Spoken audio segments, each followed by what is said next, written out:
श्री गणेशाय नमः. नमस्कार मंडळी, रेखाज किचनमध्ये पुन्हा एकदा तुमचे स्वागत. तर आज आपण बनवणार आहोत एकदम सिंपल असं आणि हेल्दी असं मुगाच्या डाळीचं वरण. चला तर मग सुरू करूयात रेसिपीला. तर इथे मी पिवळी मुगाची डाळ घेतलेली आहे. ती आपण 2-3 वेळेस स्वच्छ धुवून घेऊयात. जे काही धूळ माती असते ती आपण पूर्णपणे स्वच्छ धुवून घेणार आहोत. आता हे 3-4 वेळेस धुवून झालेलं आहे. आता आपण हे गॅसवरती ठेवलेलं आहे. 2-4 मिनटं आपण याला असं उकळी येऊ द्यायची आणि वरती जो झाग असा येतो, फेस येतो, तो काढून घ्यायचा आहे. आणि आता आपण यामध्ये हळद टाकूयात. कट करून घेतलेला टोमॅटो आणि हिरवी मिरची टाकलेली आहे. आता आपण याला 3-4 शिट्ट्या काढून घेणार आहोत. तुम्ही बघू शकता 3-4 शिट्ट्या झालेल्या आहेत आणि आपली डाळ अशी छान शिजली गेलेली आहे.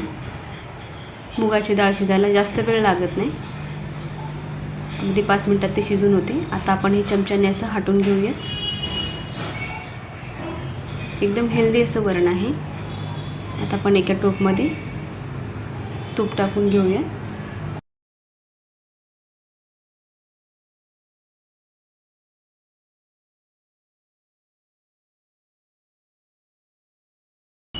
आणि फक्त जिरे टाकायचे आहेत आपल्याला, मोहरी टाकायची नाही. जिरे थोडेसे जास्त टाकायचे आणि जिरे फुलले की आपण त्यामध्ये लसूण टाकणार आहोत. या डाळीला आपण फक्त जिरा आणि लसणाची फोडणी टाकणार आहोत तुपामध्ये. तर खूप छान फ्लेवर येतो आणि खूप छान टेस्ट येते. आणि डाळ आपण शिजवून घेते वेळेस त्यामध्ये टोमॅटो आणि हिरवी मिरची टाकलेली आहे.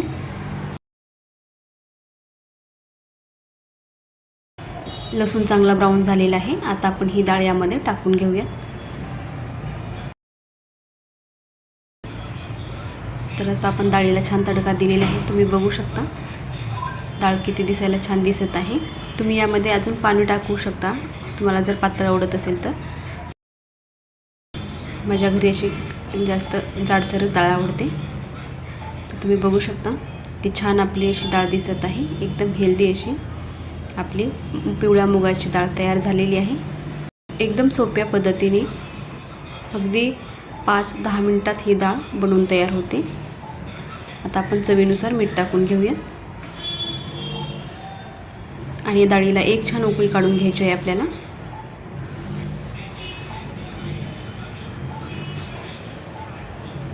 तुम्ही बघू शकता जास्ती ताकझाग न करता एकदम टेस्टी आपली अशी ही डाळ तयार झालेली आहे. तुम्ही पण अशा प्रकारे नक्की ट्राय करा. आणि तुम्हाला माझे व्हिडिओ आवडत असतील तर नक्की व्हिडिओला लाईक करा, शेअर करा आणि चॅनलला सबस्क्राईब नक्की करा. थोडीशी कोथिंबीर टाकून घेऊयात.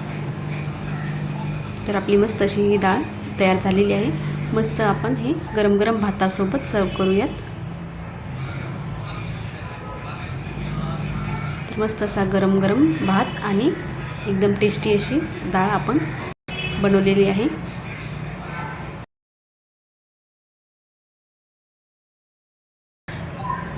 रात्रीच्या जेवणासाठी एकदम हेल्दी असा आहार आहे हा. तुम्ही पण नक्की ट्राय करा. चला तर मग भेटूयात पुन्हा अशाच एका नवीन आणि छान छान रेसिपीसोबत. तोपर्यंत धन्यवाद. श्री स्वामी समर्थ.